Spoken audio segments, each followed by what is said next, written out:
कुल मिलाकर जितने भी चैनल्स हैं, जैसे कि रिपब्लिक भारत पी मार्क के साथ कर रहा है, 359 एनडीए को दे रहा है, 154 इंडिया को दे रहा है, अन्य के पास 30 जा रही है। इंडिया न्यूज डी डायनामिक्स के पास 371 जो कि एनडीए को दे रहा है, 125 अलायंस को इंडिया के, 47 अन्य के पास, और इसके साथ ही SAAM जन की बात 377, एनडीए को 151 इंडिया को देता हुआ अलायंस को नजर आ रहा है, यानी कि एनडीए और इसके साथ ही इंडिया, और जो तीसरा अन्य के पास आंकड़ा है वो है 15 का।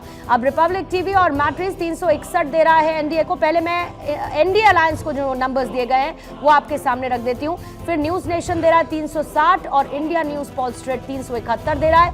अब इंडिया अलायंस के आंकड़े, रिपब्लिक भारत 154, इंडिया न्यूज 125, जन की बात दे रहा है 151, रिपब्लिक टीवी मैट्रिक्स 126 दे रहा है, न्यूज नेशन दे रहा है 161 और इंडिया टीवी पोल स्ट्रेट 125 दे रहा है। अब अन्य के पास आ जाते हैं 30, 47, 15, 56, 22 और इसके साथ 47 क्रमशः ये इन्हीं चैनल्स का जो सुपर एग्जिट पोल है आपके सामने रखते हैं। कुल मिलाकर 367 जा रहा है एनडीए के पास, 367।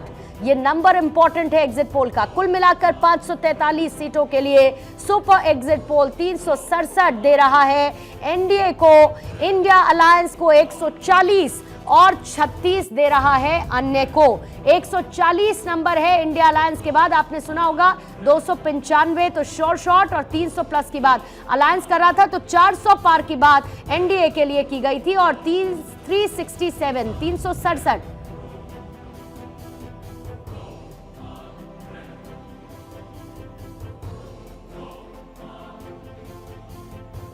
तो देखिए 367 एनडीए के पास जाते हुए नजर आ रही है। तमाम चैनल्स का जो सुपर एग्जिट पोल है और उसके आंकड़े इस वक्त आपके सामने हैं। आंकड़े रखे 367 140, ये 367 140, इधर था 300 तक का, इधर था 400 पार तक का।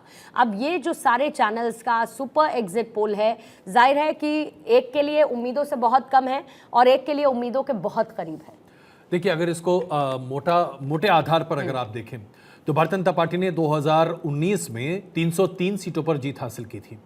जो भी एनडीए का समुचित आंकड़ा अभी आपके सामने स्क्रीन पर तमाम एग्जिट पोल्स में दिखाई दे रहा है, वो एक तरह से 303 के आसपास, या यूं कहें कि आप 310 या 315 भारतीय जनता पार्टी और उसके बाद जो भारतीय जनता पार्टी के सहयोगी दल हैं उनके पास सीटें आती हुई दिखाई दे रही हैं।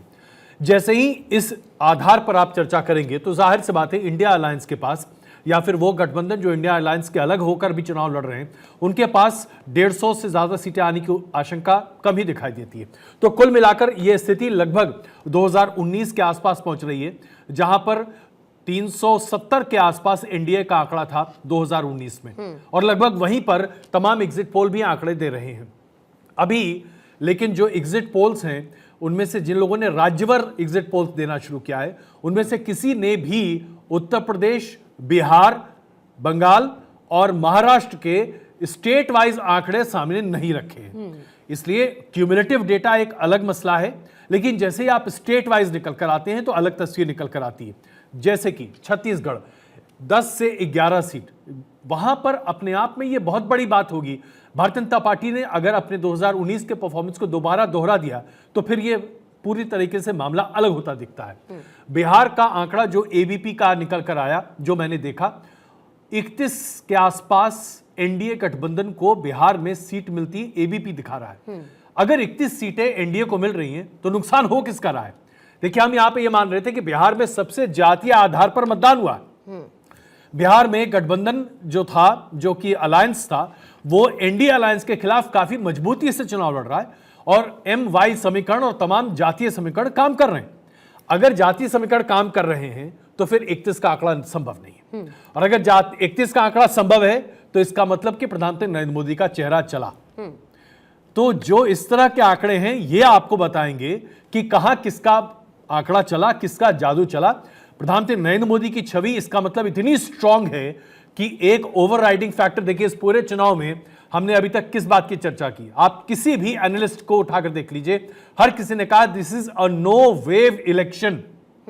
अगर बिहार में 31 सीटें एनडीए अलायंस को मिल रही हैं, then please we have to correct ourselves, और हमें यह कहना पड़ेगा कि जर्नलिज्म के स्कूल में और सिफोलॉजी के स्कूल में दोबारा दाखिला लीजिए, क्योंकि this is a Modi wave election.